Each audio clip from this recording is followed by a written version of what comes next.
రాష్ట్ర ప్రభుత్వం ఏర్పడి 30 రోజులు కూడా కాకుండానే సమీక్షలు ఏర్పాటు చేశామని, కాలువలో పూడిక తీసేందుకు 1,73,00,000 రూపాయలు ఖర్చవుతోందని, దాన్ని సీఎం చంద్రబాబు దృష్టికి తీసుకెళ్లామని ప్రతిపాడు ఎమ్మెల్యే బుల్ల రామాంజనేయులు అన్నారు. రైతులపై టీడీపీ ప్రభుత్వానికి చిత్తశుద్ధి ఉందన్నారు.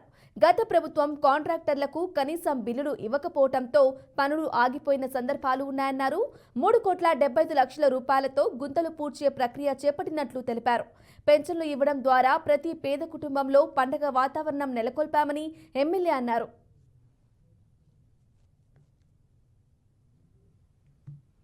పరిస్థితి రైతులు మా దృష్టికి తీసుకొని వస్తే మొదటి ప్రాధాన్యతగా దాన్ని మొట్టమొదటి క్యాబినెట్లోనే మరి ఇక్కడ మనకు సంబంధించి మా అధికారులు ఇచ్చినటువంటి నివేదిక మేరకు ఈరోజు 1,73,00,000 రూపాయలు దానికి మంజూరు చేయించడం అనేటువంటి జరిగింది.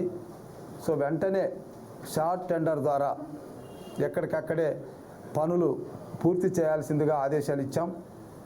అయితే ఇక్కడ మా దృష్టికి వచ్చింది, గతంలో ఇలాంటి వర్కులు చేసేటప్పుడు బయట నుంచి వచ్చినటువంటి పెద్ద కాంట్రాక్టర్లు 50% వరకు లెస్సులు వేసి వర్షాలు వచ్చే ముందు ఏదో కొద్దిగా వర్క్ చేసినట్టుగా నటించి నీళ్ళు వచ్చిన తర్వాత బిల్లులు చేసుకునేటటువంటి పరిస్థితి మా దృష్టికి వచ్చింది.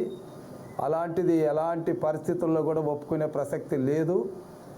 అలా నిర్ణయాలు కూడా మేము ఎస్సీ ఇరిగేషన్ వాళ్ళకి ఇచ్చేసాం. ఎవరైనా ఒక 5% 10% లెస్కి వేయాలి, కానీ పనుల్లో నాణ్యత ఉండాలి, కానీ డబ్బులు మిగిల్చడానికి కాదు. ప్రభుత్వం ఈరోజు బడ్జెట్ పెట్టకపోయినా మీరు గమనించాలి, బడ్జెట్ పెట్టలే, ఒక్క పైసా అప్పు చేయలే, ఒక్క నెల రోజులు కూడా ప్రభుత్వం వచ్చి గడవలే. అయినప్పటికీ కూడా రైతాంగం పడే సమస్యలు మేము ముఖ్యమంత్రి గారి దృష్టికి తీసుకెళ్తే ఫస్ట్ క్యాబినెట్లోనే దాన్ని అప్రూవల్ చేశారు.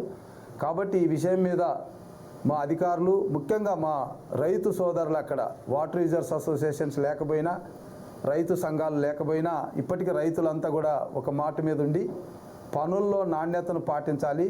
ఎవరైనా టెండర్లో, షార్ట్ టెండర్లో ఏది మరి పూర్తిగా 30-40% లెస్కేస్తే అటువంటివి మా దృష్టికి తీసుకొని వస్తే వాటిని క్యాన్సిల్ చేయించడం